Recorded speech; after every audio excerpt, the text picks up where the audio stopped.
Hello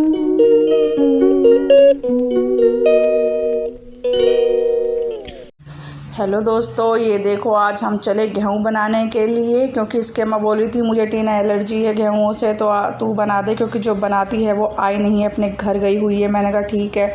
मैंने जल्दी जल्दी गेहूँ साफ़ करे, फिर रिया आई मुझे लेने के लिए, चाची मार्केट चलो, क्योंकि मुझे भी जूती लेनी थी और रिया को भी।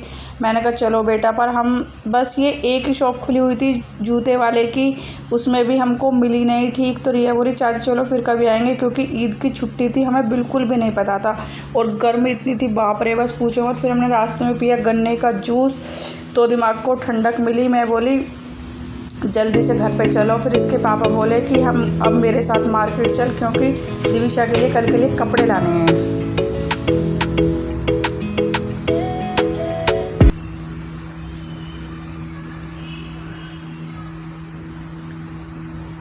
बस यही एक मॉल था कूल ट्रेंड जो खुला हुआ था। हम गए थे 9:30 बजे। फिर हमें ये दिवी के लिए फ़्रॉक पसंद आया, वाकई में बहुत प्यारा फ़्रॉक था। और फिर शॉपिंग करके हम चल दिए घर के लिए, क्योंकि हम काफ़ी लेट हो गए थे। इसके बाद पूछ रहे थे तू अब क्या बनाएगी। मैंने कहा चलो जाके देखते हैं, क्योंकि सुबह को हमें मुंडन कराने के लिए भी निकलना था दीवी का। फिर हम पहुंच गए थे फाइनली मुंडन कराने के लिए अनूप शहर ब्रज घाट पर, बुलंदशहर में अनूप शहर ब्रज घाट पर हमने इसका मुंडन कराया। बाबू का बहुत रो रही थी, सच में बहुत परेशान हो रही थी। मुझे तो इतना तरस आ रहा था, मुझसे नहीं देखा जा रहा था। और उसके पापा भी देखो बार बार फेस छुपा रहे थे, क्योंकि इनको भी नहीं देखा जा रहा था।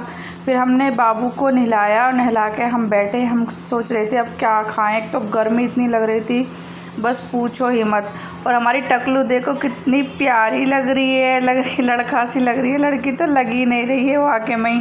बहुत भीड़ थी, हम सोच रहे थे शायद 1-2 ही जने होंगे, पर बहुत मुंडन हो रहे थे, बहुत ज़्यादा।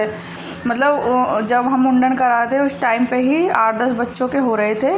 और फिर देखो ये आधी लेडीज़ तो यहाँ पे ना ढोलक बजा रही थी, डांस कर रही थी, मतलब खूब इंजॉय कर रही थी खूब।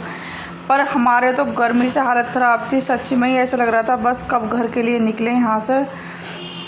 हमने फिर जल्दी से कुछ ना कुछ थोड़ा बहुत खाया और फिर वहाँ से निकलने की तैयारी करी। पर यहाँ पर देखो इतनी भीड़ थी ना, और मतलब मन भी लग रहा था, ऐसा लग रहा था बस यहीं रुक जाएं। फिर इसके पापा बोले जल्दी चलो गर्मी हो रही है बहुत ज़्यादा। और एक गाड़ी में पापा बेटी की हो रहा था प्यार। ओहो पापा को बहुत प्यार आ रहा था अपनी बेटी पे। और बाबू भी दाढ़ी खींचती है इनकी, इनके मुँह से बिल्कुल दाढ़ी खींचेगी, इनकी बाल खींचेगी इनके।